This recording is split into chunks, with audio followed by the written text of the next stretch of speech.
Guys, you want to see some throwback Grand Prix? Check out this 80s Grand Prix.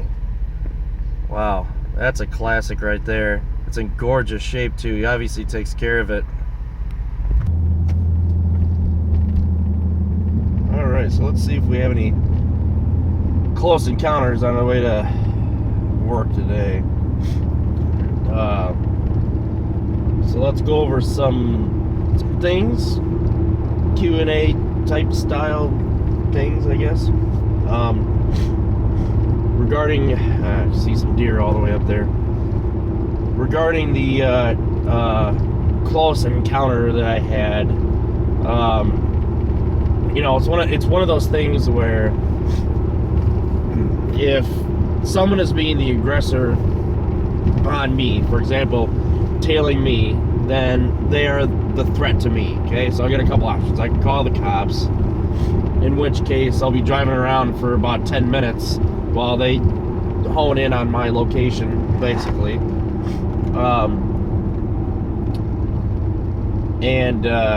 Or I could basically defend myself. I mean, that's how I look at it. Okay, so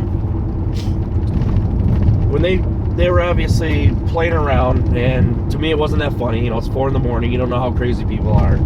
So I just basically took it as, okay, let's do this. Hey, tough, let's do this. And as soon as they pulled away, then that was my indication that they were, you know, in retreat mode. So I basically gave it up. I'm sorry, I got tools here in my seat, so everything's rattling. I'm still working on the interior in this thing, getting videos. So speaking of that, I've got a video on my HVAC controls, getting that out, getting the driver information center out, and I'm going to be doing a video now that it's dark.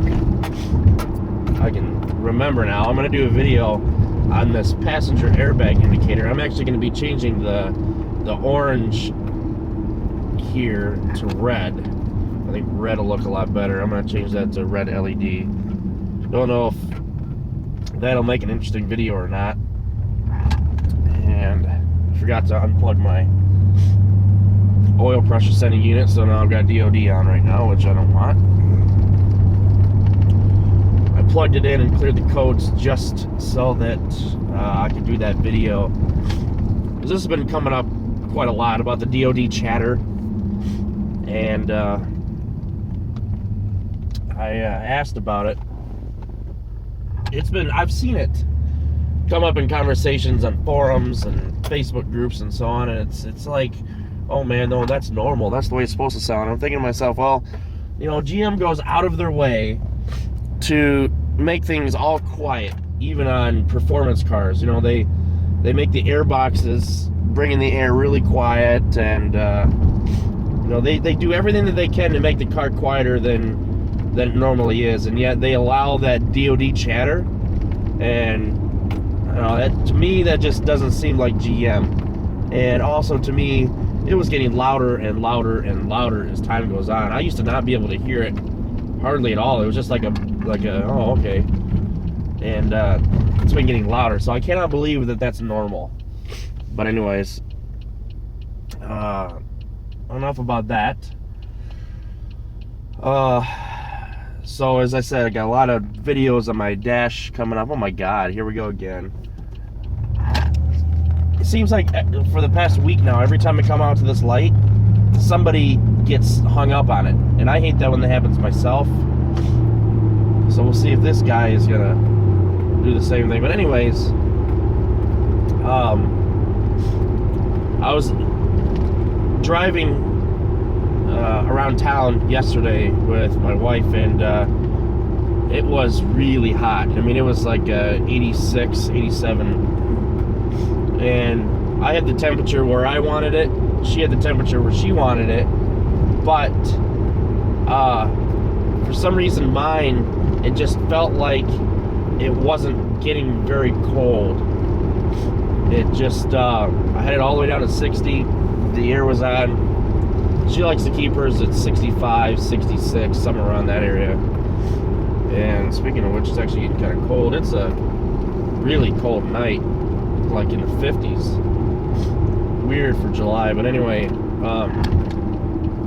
so what I'm gonna do is I'm gonna pull the passenger and the driver air temperature sensors.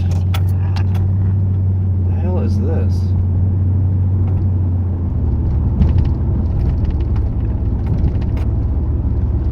Anyway, I'm gonna pull the passenger and driver air temperature sensors and clean them out. They're little cylinders, and there's one right about where your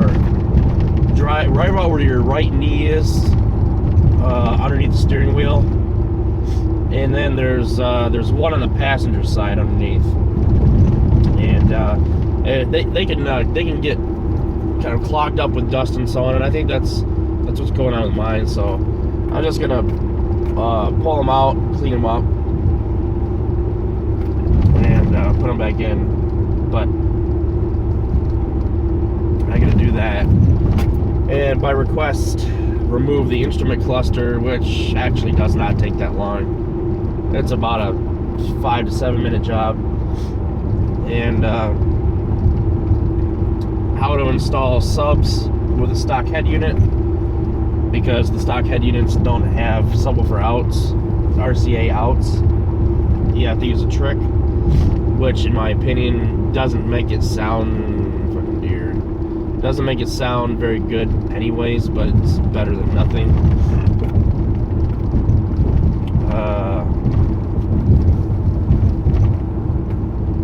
Yeah, some, other things, I guess. That's really about it. I mean, really,